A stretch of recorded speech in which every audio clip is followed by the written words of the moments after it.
ณะแก้วเจ้าตั้งสามประการอันมีพระพุทธพระธรรมพระสงฆ์อันเป็นสรณะที่เปิ่งที่เคารพนับถืออันสูงสุดในชีวิตกราบคารวะแตบไต้ไหว้สาปุญญาปารมีธรรมพระเดชพระคุณหลวงปู่พระเทพโกศลที่ปรึกษาเจ้าคณะภาคเจ็ดเจ้าอาวาสวัดศรีโสดาพระอารามหลวงตำบลสุเทพอำเภอเมืองจังหวัดเชียงใหม่พระเดชพระคุณหลวงพ่อท่านเจ้าคุณพระเทพปริยัติเจ้าคณะจังหวัดเชียงใหม่เจ้าอาวาสวัดเจ้าอาวาสวัดเจ็ดยอดพระอารามหลวงตำบลจ้างเผือกอำเภอเมืองจังหวัดเชียงใหม่ครูบาอาจารย์พระมหาเถรานุเถระเจ้าคณะพระสังฆาธิการภิกขุสงฆ์สามเณรจุตนจุองค์ด้วยความเคารพขอเจริญสุขเจริญปอนปอออกไม่ออกศรัทธานาบุญติ่นจองห้องวัดจุหนุ่มเท่าใจยิงขอน้อมต้อนรับทุกท่านเข้าสู่รายการมรดกธรรมกำเมืองทางสถานีวิทยุกระจายเสียงพระพุทธศาสนาแห่งชาติและสังคมคลื่นเพื่อการศึกษาพระพุทธศาสนาและวัฒนธรรมส่งสัญญาณกระจายเสียงจากวัดฝ่ายหินตำบลสุเทพอำเภอเมืองจังหวัดเชียงใหม่วัดหนองกายตำบลสันปะยางอำเภอแม่แตงจังหวัดเชียงใหม่สถานี CM77 วิทยุอินเทอร์เน็ตล้านนาสถานีวิทยุพระพุทธศาสนาจังหวัดเชียงไฮ้และสถานีวิทยุคลื่นพระพุทธศาสนาจริยธรรม FM 96 เมกะเฮิรตซ์พร้อมกันนี้กราบถวายความเคารพและต้อนรับอย่างครูบาอาจารย์ท่านเจ้าภิกขุสงฆ์สามเณรญาติโยมศรัทธาสาธุชนที่ได้เข้ามาติดตามรับชมรับฟังทางหน้าจอโทรศัพท์มือถือหรือบนห้องว่า Facebook ไลฟ์ของวัดวังสิงคำของ104ธรรมะคลายเครียดของวัดฝ่ายหินและตีสาธุชนญาติโยมตลอดจนครูบาอาจารย์ได้เมตตานิ้วน้อยๆนิ้วงามๆกดไปที่คำว่าแชร์ซึ่งอยู่ตั้งมุมซ้ายสุดของจอโทรศัพท์กดไปที่คำว่าแชร์ก็จะเป็นการเผยแพร่ธรรมะสู่ญาติธรรมในกลุ่มในเพื่อนได้ฟังเสียงธรรมะโดยทั่วกันเนอะปะกันวันนี้อากาศเย็นสบายตะกี้ออกไปกับฝนยังโปรยปลายหมอกจุ่มหมอกเย็นตั้งแต่ตะคืนตะวามาก็ตกลงมา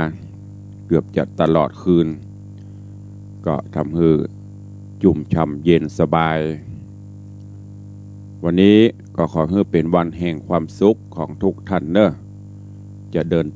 นทางไปแห่งโหนตำบลใดก็ขอให้แคล้วคลาดปลอดภัยจากอุบัติเหตุเพศภัยสัพพะอันตรายอย่าได้มากำกายละวี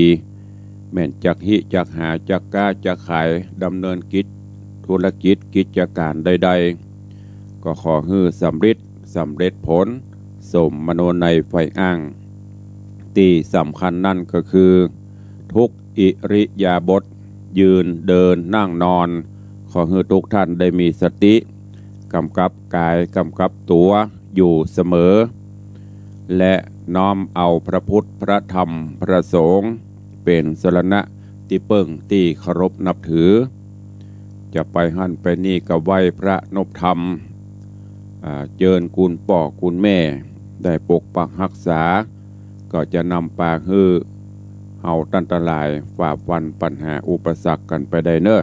ขอเป็นกำลังใจให้กับทุกรูปทุกท่านในวันนี้ด้วยก็ก่อนที่จะได้ฟังน้ำฟังธรรม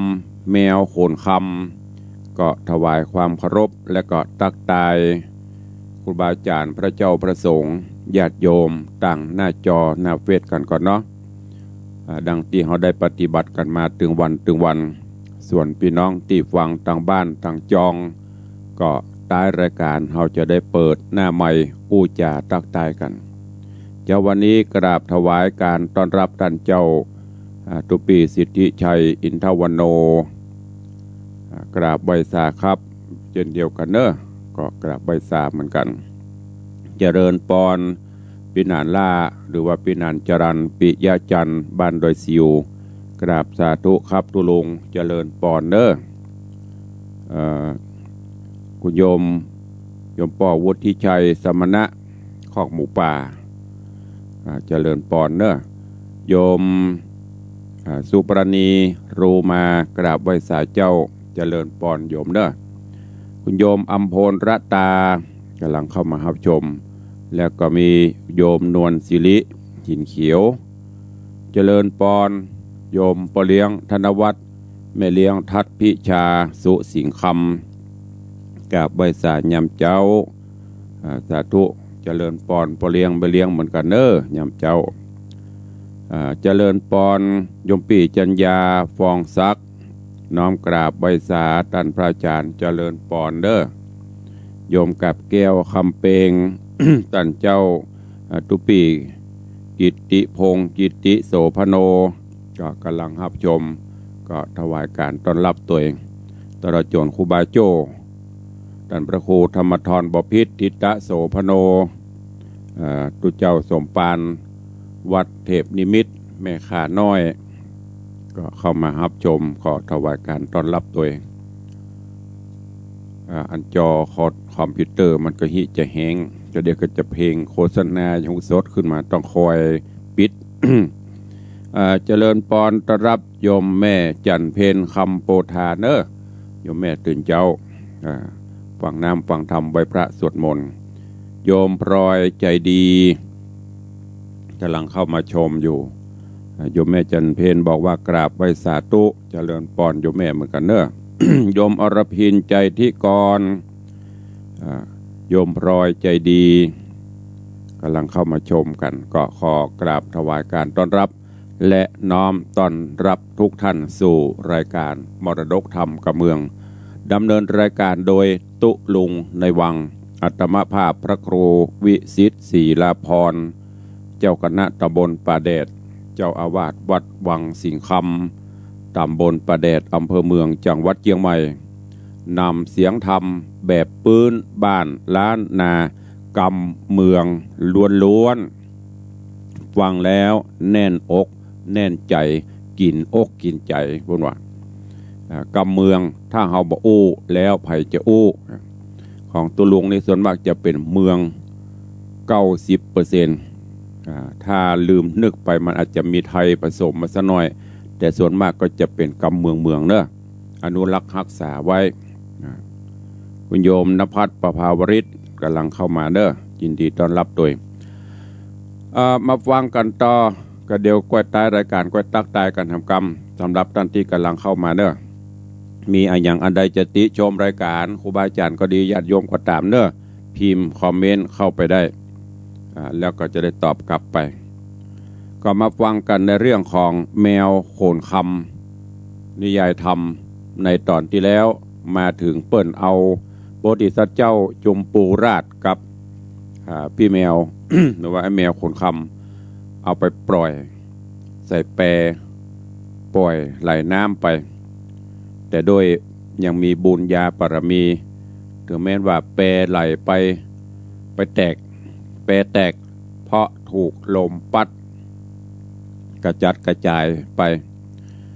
ก็สุดท้ายตายถึงคู่ไปเปอะไปปะอยู่ที่ตาดอนทรายเกาะกลางน้ำไปเถอะแล้วก็โดยบุญบารมียังมีอยู่ฮ้อนถึงองค์อมรินทร์พระอินทร์เจ้าฟ้าเสด็จแถลงเปตลงมาช่วยเอาน้ำต้นคันทีมาจุบมาหดมาหล่อจนถึง2 ปีกฟื้นคืนมามีชีวิตชีวาเหมือนเดิมอันนี้เปิ้นบอกว่าโดยจะว่าบุญก็มีกรรมก็มีกรรมมาอย่างกรรมเป็นว่าในอดีตชาติจุมปูราชนั่นได้ไป ทำร้ายหนูแม่ลูกน้อยเนาะหนูที่มันเกิดจิตจอดจิตจอดใส่ไปควีไปตั้งหางเปิ้นแล้วก็ละตกน้ำไหลไปพอดีบุญมันมีอยู่ไหลไปปะกึดจะได้ไปตัวเสาะหาปะก็เลยเอาขึ้นจากน้ำนะบุญอันนี้ก็ยังมีอยู่ตัวเก่าก็เลยบตายถ้าหนูตัวนั้นตายนี่ก็ถ้าบรอดเหมือนกันอันนี้เป็นเนื้อหาเรื่องราวในตอนที่แล้วอันเป็นผูกทวนที่3ได้นำไปเทศนาจบไปวันนี้ก็มาฟังกันต่อว่าอันยังจะเกิดขึ้นกับจุมปูราชกับแมวขนคำเชิญทุกท่านติดตามฟังยาการไปตัวก็ได้เนอะไม่มีปัญหาธรรมะของตุลุงเข้าได้อย่างผีตายตุลุงทองเพิ่นว่าเข้าได้ทุกที่ไปถึงบ้านถึงจองบางพ่องยังนอนคุมโปงอยู่ก็มีอีป่ออีแม่นอนฟังสบายฟังไปเผลอมิ่งหลับไปก็มี ได้หมดอยู่ในรถก็ฟังได้เข้าห้องน้ำก็ฟังได้เนี่ยกินก็ฟังได้อยู่ให้อยู่สวนก็ฟังได้เนอะฟังได้ทุกที่ถ้าจิตใจเขาเป็นธรรมฟังไปตัวเองก็เชิญทุกท่านเนอะติดตามรับฟังพระธรรมเทศนาปืนเมืองเหนือเรื่องแมวขนคำในผูกวันที่4ต่อจากเมื่อวันก่อนณโอกาสบัดนี้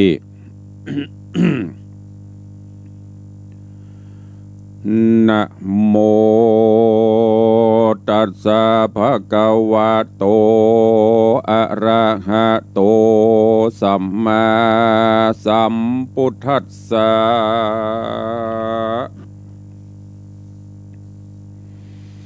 ตะโตลุทธาเกวานังกันตวามหาโพธิสัตโตสุวรรณพิลาเรณวนังกันตวาเจกันนะเรคันตวามรณังปัตโตติติสาทะโวดูราสปุริสะตังลายตังหญิงใจ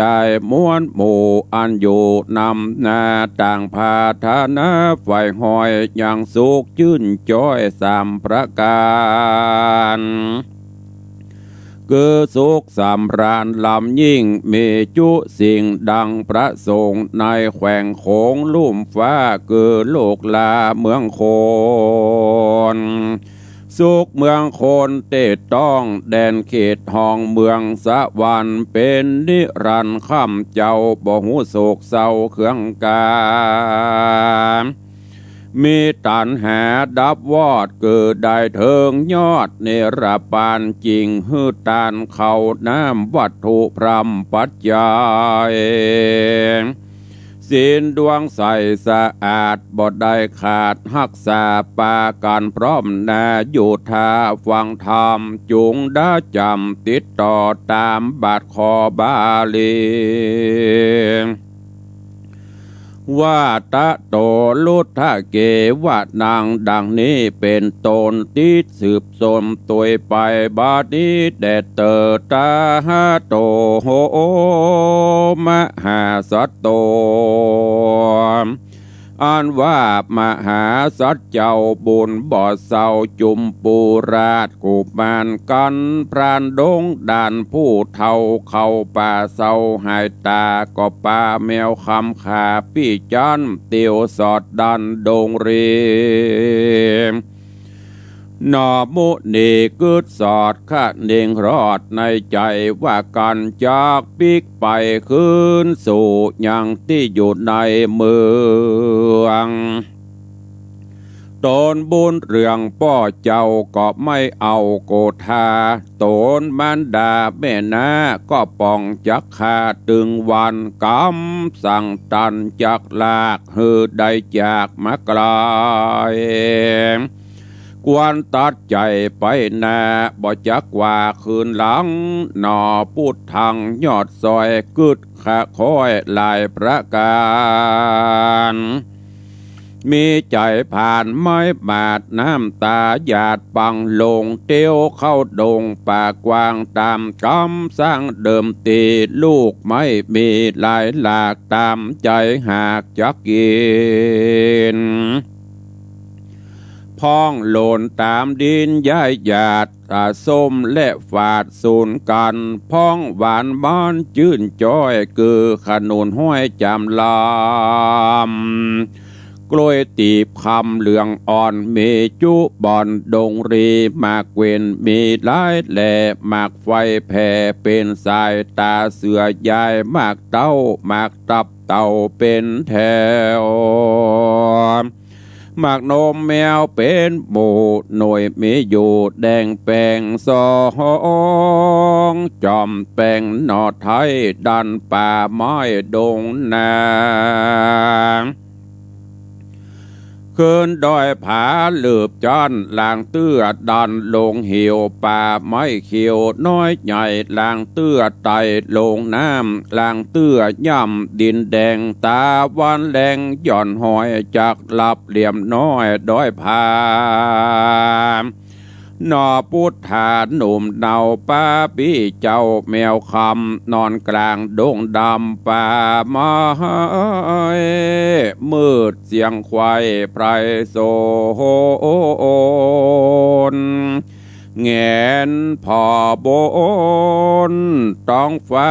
มีเมฆฟ้าดำหนาฝนตกมาบอกขาดลมปัดวาดมาซ้ำหนาวยิ่งล้ำเนินนา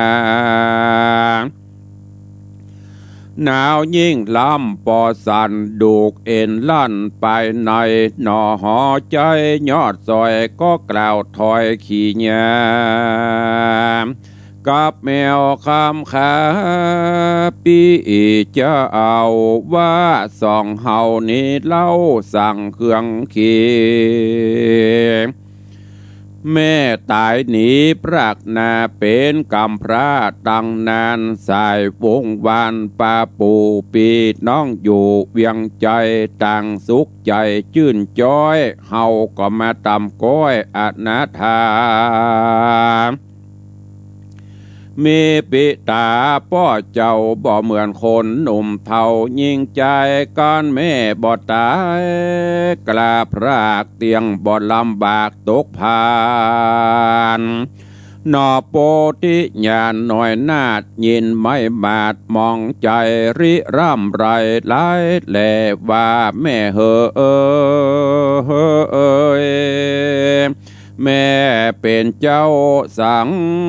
มาด่วนเข้ามรณาลูกบ่นำนาจักใหญ่กำมาไข่เติงตานได้ดับขันไปก่อนละยังบ่อนหอกคำลูกบ่อนำจักแผ่แตนกูลแม่ใส่ใจโบราณใครกล่าวจี้ว่ากูลแม่นี้ลายลาบคือมีมากล้นฟ้ายิ่งลายกว่าสากรแม่เมื่อมอนกล้าอาจกรอยดังเหือน้อยนาว่าลงสู่กงกาแม่ใหญ่อาจล้มไขว้กังโหน ตุกทารนมากลำเตี้ยงโจมน้ำบำไวดังแม่เฮาตายนี่ใส่ละเฮาไว้ตั้งสองตุกแม่ป่องไม่เดือดอยู่บ่เหือดคืนวันและนาว่าอันแล้วเจ้าหนอแก้วถ้าโรงธรรมก็ไขกำต้านต่อไว้ซึ่งเจ้าเทวดาว่าสุนันโตพนโต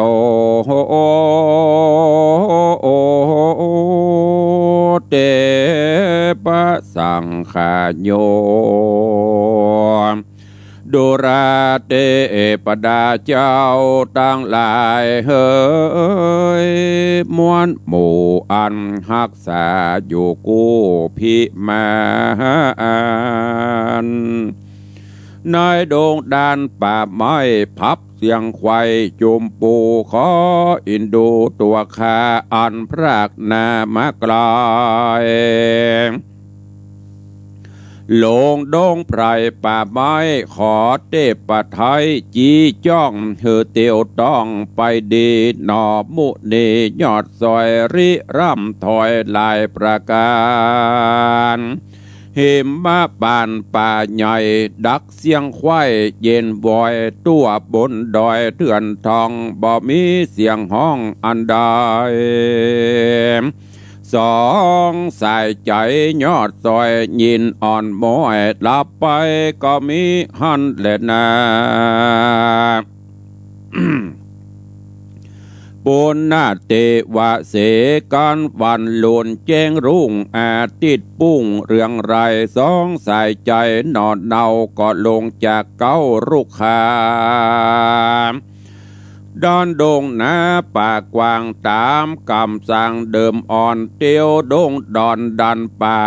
ล้างเตื้อกว่าลงห้วยเหวดิ่งจ้วยผาจาน15 วันจวบควายก็ปะใส่ตูบน้อยขาดย้อยปังลงอยู่กลางดงป่าเศร้าหันสองเท่าคนพานกระทำการโยสร้างเจ้าบุญกวางจุมปูราชกับแมวตัวอาจคนใส่เตียวเข้าไปจิ้มไกรย่อมือไวอันจุเลจากำเดตานเล่าซึ่งสองเท่าคนผ่านว่าสองคาดลานแมวน้อยได้ตามก้อยเครื่องเคียมลงดงเรป่าไม้บ่หูใต้และเหนือป่าจดเหยื่อตกออกบ่หูดาวขอกแดนได้ขอแม่สายยังจอดหือหิวหอดไม่หาย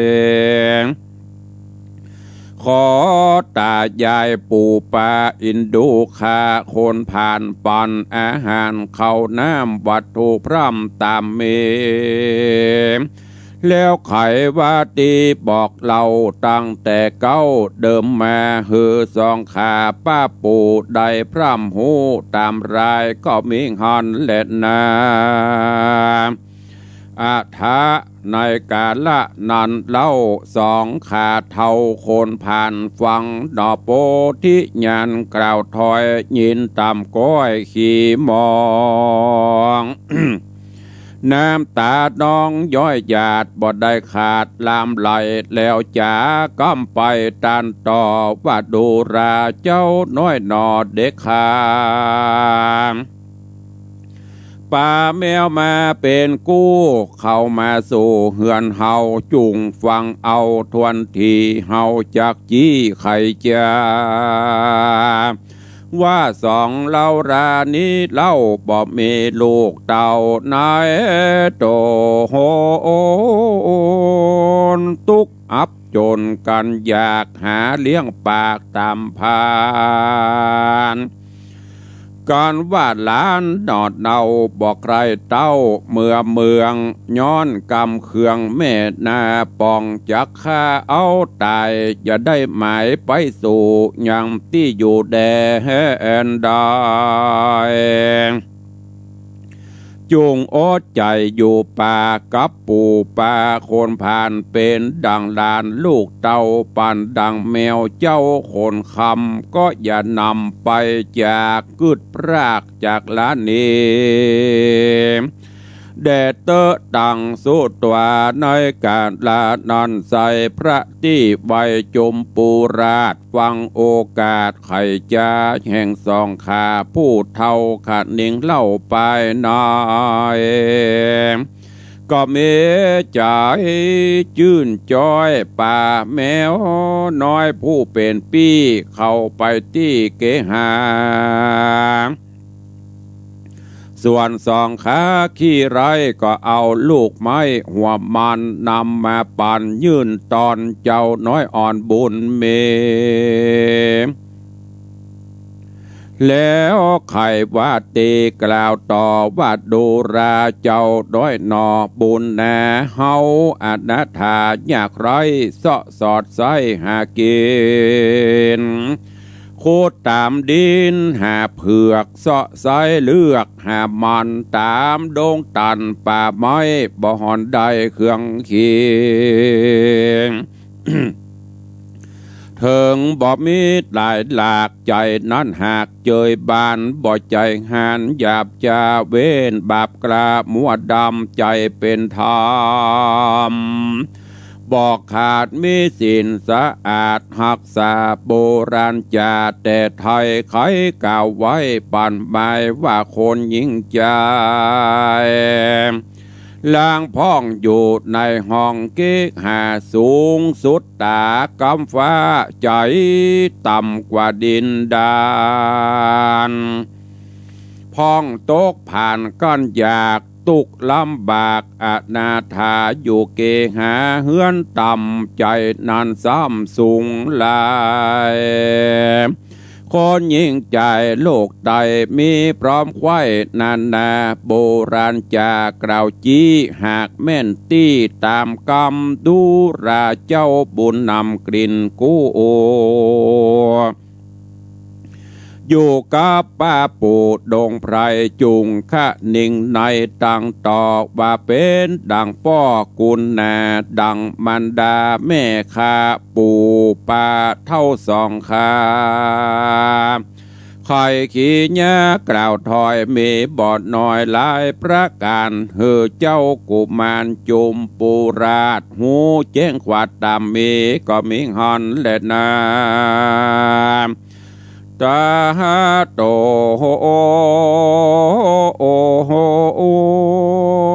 ปัฏฐาญะแรกแต่นอนไปนะเจ้าหนอลาพุทธาอยู่กับสองขาอยู่กับสองขาขี่ไรตุกโศกไม่แต่ก่อนก็หูผ่อนให้หนีการใดมีบอกคร้านบ่ดื้อดานนอนวานล่างเตื้อผ่านเข้าป่าเอาแมวกว่าตัวไปสอดดงไพรห้อมหวยได้หยวกกล้วยตองปีหน่อเห็ดมีผักไม้อันกินได้น้ำมาตกแต่งดามือเข้าสู่สองเท่ากินกันเป็นนิรันดร์เป็นนิรันดร์จะใจบ่เว้นไว้วันใดสองเข็นใจปูปลาฮักเจ้าหนอดลาเดือลายเป็นดังสายหนอเนื้ออันสืบเชื่อในตนหนอตัดสปนน้อยอ่อนอยู่ในบ่อนเกหากับสองขาขี่ไรอายุได้17 ปีบ่กึดหนีพรากนาไปอยู่กว่าแดนใดส่วนแมวคนใส่นันเล่าบ่โศกเศร้าเครื่องขี่มีตัวปีอ้วนใหญ่ล่างเตื้อไตพายพานเข้าโด่งตันสอดลาหาซากสัตว์ป่ากวางฟันอันตายผ่านกันอยากหรือเป็นซากเสือเม ซากราชสีมาน้อยตามดงไพรป่าไม้กันหาได้นำมาฮือหนอพุทธาน้องเนากินกับเข้าแรงงายสองบุญภายปีดนองอันอยู่แห่งห้องดงดานกับสองผ่านผู้เฒ่าสุขค่ำเจ้าคืนวันก็มีหันและนาเนติตังขีญาสังวันนาวิเศษจาห้องเหตุธรรมเทศนาแมวโคนคำผูกทวนสีตอนตีหนึ่งก็บางโกมสมเรศเด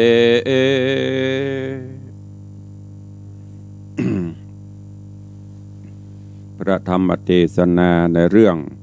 แมวโขนคำลำดับลำดามาถึงยังผูกทวนที่4ได้ไป1 ตอนพอเวลาก็ใกล้นักแกก็โป่งวางไว้เต้าอี้ก่อนแล้วก็ตีตามฟังกันไปถึงวันเนอะ รื่องราวในตอนนี้ก็มาถึงยังโพธิสัตว์เจ้าจุมปูราชหลังจากตีป่อเอาไปปล่อยคือพญาสุทัศนะกับแม่นาซึ่งโดนแม่นายุโยงปลุกปั่นประกอบกับโดนเสน่ห์ยาแฝดของป่อนางภักกิญานำปลาไปปล่อยถึงสองนั่งแปรไปถูกลมพายุมาปัดแปรกระแตกลมหายตายสุดท้ายพระอินทร์มาช่วยได้จุบชีวิตหลอดโปนปิกขึ้นมาเป็นผู้เป็นคนดังเก่าปิกขึ้นมาแล้วก็มาคิดใจว่าจะปิกไปบ้านไปจองบ้านเก่าบ้านเดิมเด้อป่อก็บ่ฮักเพราะหลงคลั่งไคล้ในแม่น้าประกอบกับแม่น้าก็ไปจอบขี้หน้ายุโยงปลุกปั่นหาเรื่องหาราวใส่อยู่ติกเรื่องสองก็เลยตัดสินใจเอาตั้งหน้าเปลี่ยนไปดีกว่าไปเสาะแสวงหาวิชาความรู้หรือกรรมบรรเทวะไปตายเอาดับหน้าตึงสองตึงจุมปูราชตึงแมวขนคำสองพี่น้องก็ดันโดนป่าไม้ไป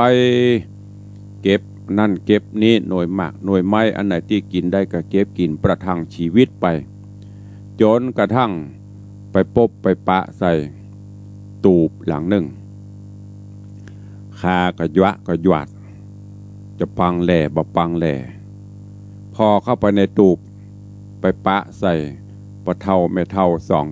ถ้าเป็นภาษาไทยห้องสองตายายกับเมืองเขาก็สองพ่ออุ้ยแม่อุ้ยอยู่ด้วยกันจุมปูราชกับปลาแมวพี่อ้ายเข้าไปก็ไปขอจอดขอพักขอยั้งสองเท่าก็ถามเรื่องราวว่าโอ้เจ้าถึงสองเป็นไผ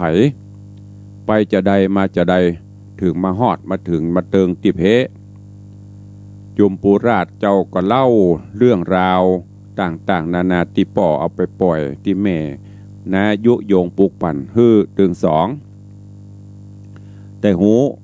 ที่มาที่ไปเรื่องราวต่างๆในวิถีชีวิตพ่ออุ้ยแม่อุ้ยได้ฟังก็เกิดความอินดูขุนนาก็บอกว่าหลานเฮ้ย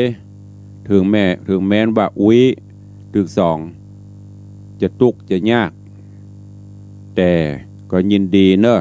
หากหลานบักกึดไปทางใดอยู่ด้วยกันเนี้ยตามภาษาเฮาตุกเฮาโจรมีอะไรอย่างก็กินกันไปคะแนนว่าเฮามีศีลมีธรรมเฮาบ่ไปเบียดไปเบียนไผตามภาษาเฮาเนี่ยก็จะมีความสุขเนอะโพธิสัตว์เจ้าจุมปูราชได้ยินก็ใจจื่นใจบานอู้กันถึงพี่แมวโอ้เฮาไปไหนเนาะอยู่ด้วยกันเนี่ยเฮาอยู่ด้วยเปิ้นโดยเฉพาะแล้วพ่อเฒ่าแม่เฒ่าหรือว่าพ่ออุ้ยแม่อุ้ยถึงสองก็บอกว่าการที่จะวัดคนเปิ้นบ่ได้วัดกันที่มีฐานะหยังบางพ่องอยู่หอเฮือนใหญ่จิตใจต่ำบางคนอยู่ต่ำอยู่หอเฮือนต่ำแต่จิตใจสูงเพราะนั้นอยู่ด้วยกันเนี่ยตกลงถึงสองก็เลยอยู่ตัวเองพ่ออุ้ยแม่อุ้ยที่กลางป่าแต่บักขี้ค้านมาอยู่ด้วยเปิ้นช่วยการช่วยงานนักเอาเบาสู้การได้แบกหลัวแบกฟืนบางเตื้อสองเท่าเนี่ยก็ได้ก็ช่วยหรือบางอย่างที่เคยเปิ้นทำมันนักถึงจุมปูราชก็ช่วยแบ่งเบาภาระวันดีคืนดีพี่แมวโขนคำก็ไปป่าสอดล่าซากสัตว์อย่างที่มันมีในป่าก็เอามาทำอาหารเอามาแกงมาอย่างสู่จูกันกินก็มีความสุขไปตอนนี้ถึงสองอยู่กับสองเท่าในป่าแล้วจะมีอะไรอย่างเกิดขึ้นก็ก้อยติดตามฟังกันในตอนต่อไปเนอะ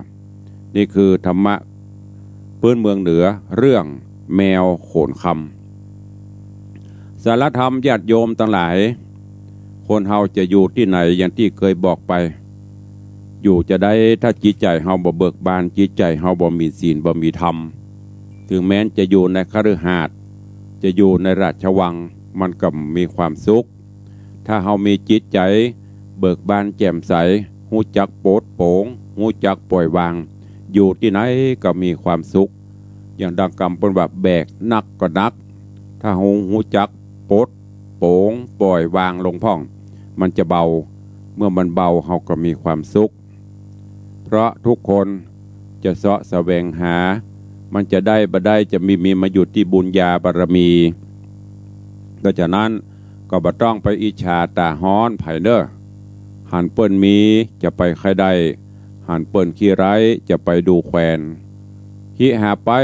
ตามบุญตามบารมีของเฮาบ่ไปลักไปโจกไผบ่ไปด่าว่าหายไผบ่ไปเบียดเบียนไผเพราะทุกสรรพสิ่งในโลกนี้ที่มีชีวิตเปิ้นก็ฮักของเปิ้นเฮาก็ฮักของเฮาจะต้องเอาศีลเอาธรรมมาประพฤติปฏิบัติ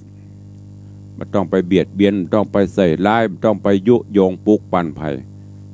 ไม่ต้องไปโลภโมโทสันไผ่อย่างที่ตุลุงเคยบอกที่ครูบาอาจารย์เคยเล่าของอันใดก็ตามถ้ามันลังใดอยู่ปลายไม้มันตึงตกลงมาของอันใดถ้ามันไม่ใช่ของเฮากอดอยู่ถึงวันมันก็ตึงไม่ใช่ของเฮาเนี่ยเพิ่นก็เตือนก็สอนเฮานะเอามาคิดใจวิถีชีวิตของเฮาโดยการมีศีลมีธรรมเสาะว่าหากินไปประทังชีวิตไปเพราะจะโลภโมโทสันป่านใดวันหนึ่งก็ต้องทิ้งต้องจากไปเหมือนอย่างภกิญา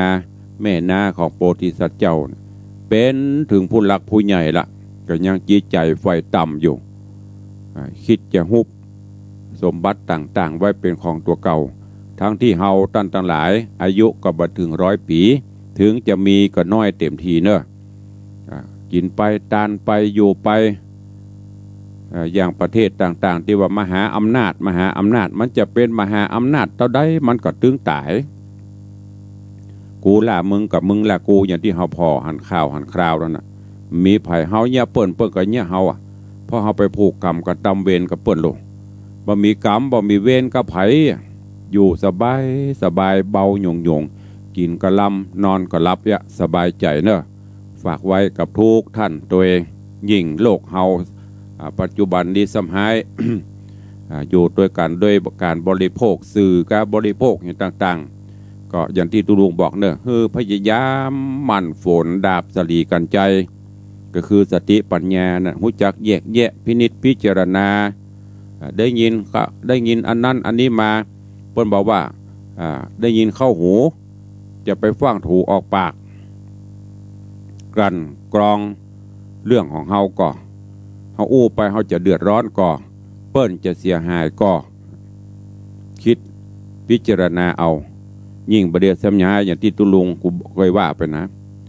ก็ได้รับข่าวสารอย่างยิ่งทางไลน์ก็ดีทางเฟซก็ดีทางอย่างก็ดีโอ้เฮาก็บ่หันตาเฮาก็บ่หันหูเฮาก็บ่ได้ยินแต่หูเปิ้นส่งมาปุ๊บเฮาส่งต่อปั๊บส่งต่อกันไปท้ายที่สุดคนที่เปิ้นได้รับก็เสียคนที่ปรากฏเปิ้นก็เสียหายถ้ามันตกตาเฮาหรอเปิ้นว่าตกตาเปิ้นไปดีไข้หัวตกตาตัวไปดีไข้ให้เพราะฉะนั้นคิดพิจารณาใจดาบสลีกันใจคือปัญญา พิจารณาก่อนอันนี้มันแตกะข่าวนี้มันเป็นจะได้กาถือมันจะเป็นเรื่องแต้เรื่องจริงก็เป็นเรื่องของเปิ้นเป็นกรรมของเปิ้นไม่ต้องไปซ้ำไม่ต้องไปเติมไผมันเป็นกรรมของเปิ้นอย่างตะเกียอย่างที่โพธิสัตว์เจ้าจุมพูดาษเนี่ย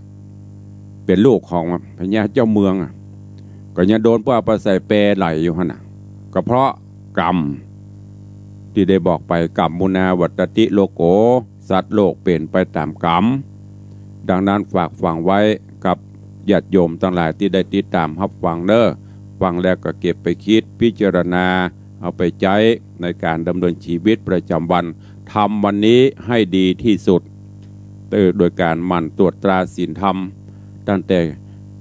ตื่นมาจนถึงบ่ายถึงเที่ยงช่วงเกิงวันเขาก็พิจารณาตั้งแต่กูลุกมาจนถึงประเดี๋ยวนี้นี่อย่างลงไปพ่องนี่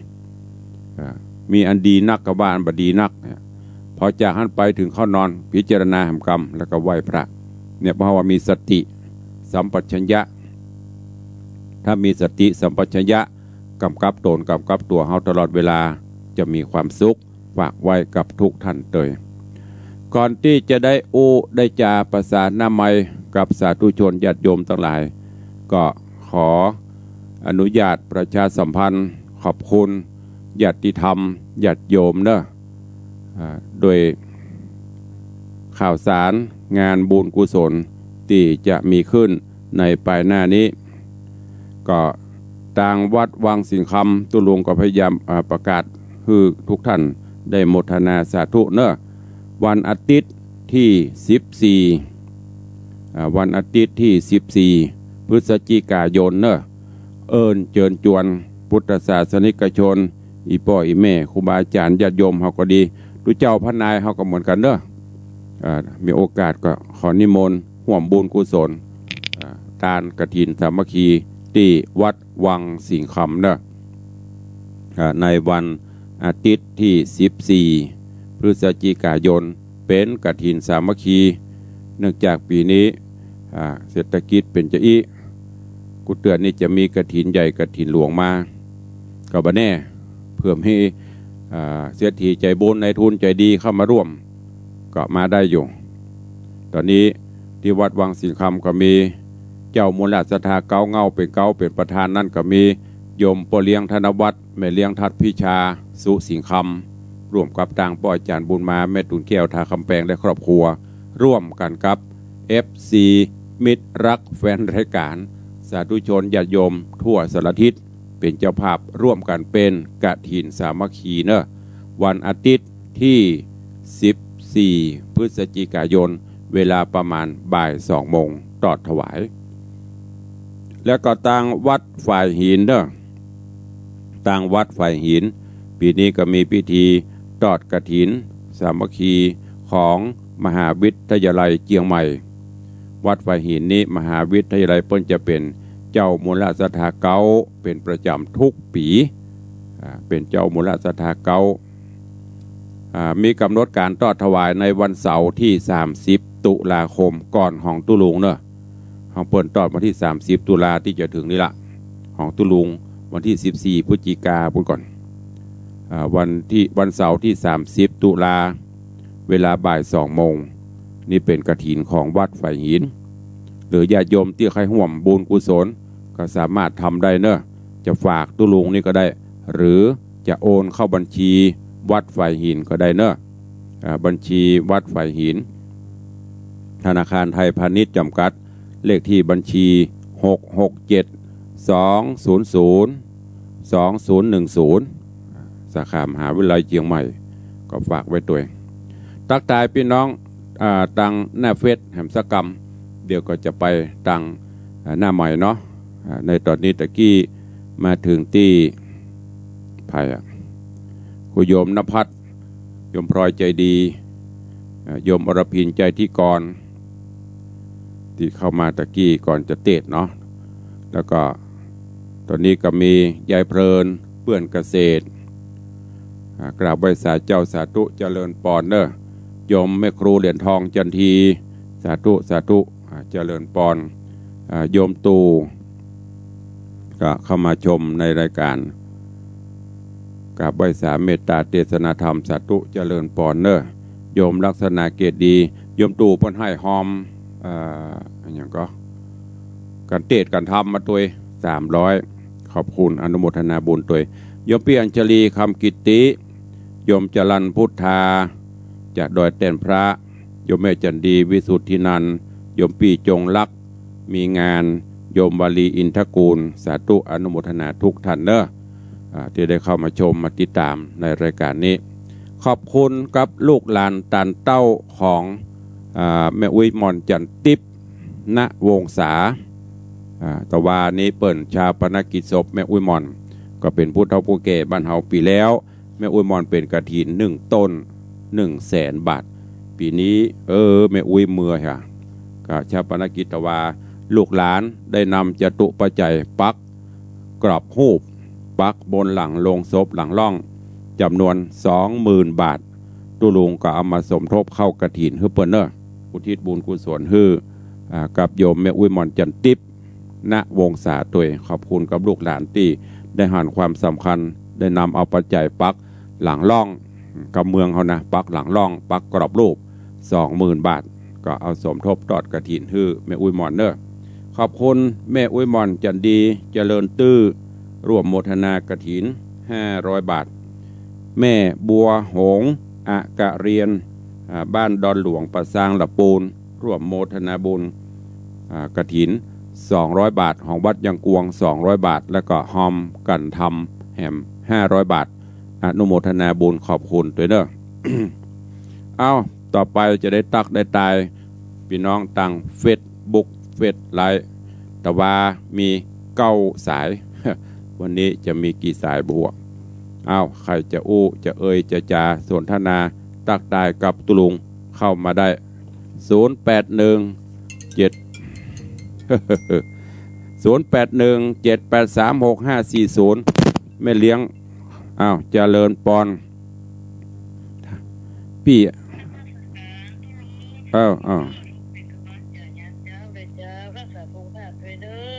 สาธุอนุโมทนาเจริญปอนขอบคุณโยมแม่เลี้ยงทัดพิชาสุสิงคำสายต่อไป0817836540ใครจะอู้ตัวตุลุงเข้ามาเด้อในยามเจ้าส่งกำลังใจให้แก่กันดังหน้าเฟซโยมบาลีอินทกุลกราบใบสาเจ้าเจริญปอนติดตามกันเด้อวันไหนถ้าสุขภาพร่างกายดีไม่มีปัญหากับปะกันเจริญปอนครับไว้สาครับครูบาท่านเจ้านักกินนักบุญตัวเองกำเวรเนาะมาไปชี้อย่างก็หนูน้อยตกลงน้ำนั่นกำแม่แต่ยังมีคนมาโหดอยู่เตบุตรเทวดามันบัดตานตายหนูไหลไปมันบัดตายสักคำเลยคุณรักษาแต่เราถ้ามีบุญนี่มันได้ต่อชีวิตเนาะตุสาธุเนนกลาป่าไม้ป่าใหญ่ดงไหนยืมหอบเปิดมาอันน่ะกะก็ดีละได้อันนี้อันคำอู้ไว้สาธุอนุโมทนาสาธุขอบคุณกับโยมปเลียงธนวัฒน์ได้โทรเข้ามาร่วมในรายการสายต่อไปใครจะอูดตัวตุลุงเข้ามาเด้อมีภารการมีกับปเลียงกับไม่เลี้ยงเตียกะไปไหนกันหมดมีไหมใครจะอูดตัวเข้ามา0817836540มีแล้วเนาะไม่มีก็ไม่เป็นไรมี2 คนก็ยังดีกว่าไม่มีสักคนสายที่3เจริญปอนเจ้าฟังอยู่นะเจ้ามันจะมีกับหมู่เนี้ยเนาะสาธุอนุโมทนาเจริญพรสาธุอนุโมทนาบุญกุศลหมู่เนี้ยเก่าๆเนี้ยสีนวลลันจวน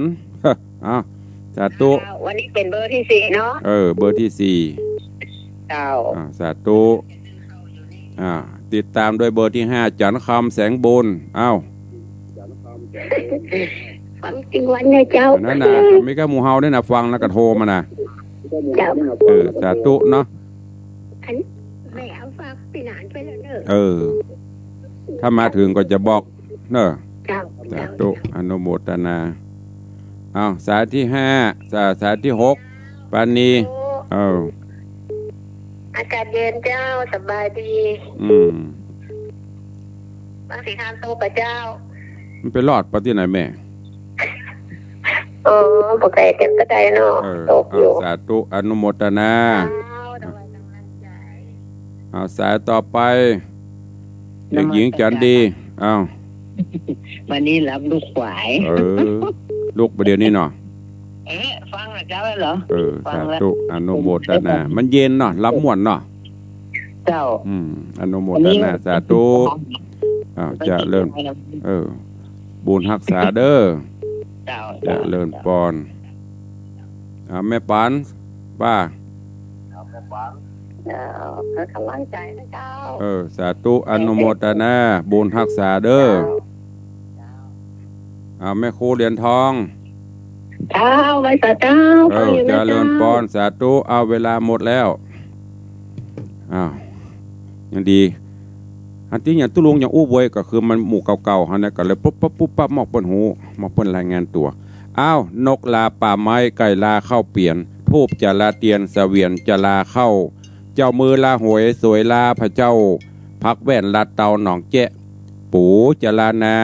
ป่าจะลาแซะลาแขกแก้วโคนฟังลาจากวันนี้บดีลืมกัน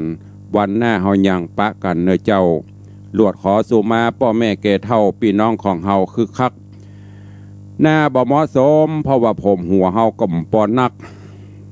บ่ฮักจอบสู้กำใดขอได้อโหสิโปรดฮื้อสูญหายกลายเป็นอภัยฮื้อตัวม่อนค่าหลวดปั่นปอนฮื้อพี่น้องเจ้าค่าบอกว่าเอาเนอะครับรับขอให้ได้เงินหมื่นตื่นก็ขอให้มีเงินนับรับฝันหันเลขรางวัลเหมือนกันจุผู้จุนายเฮย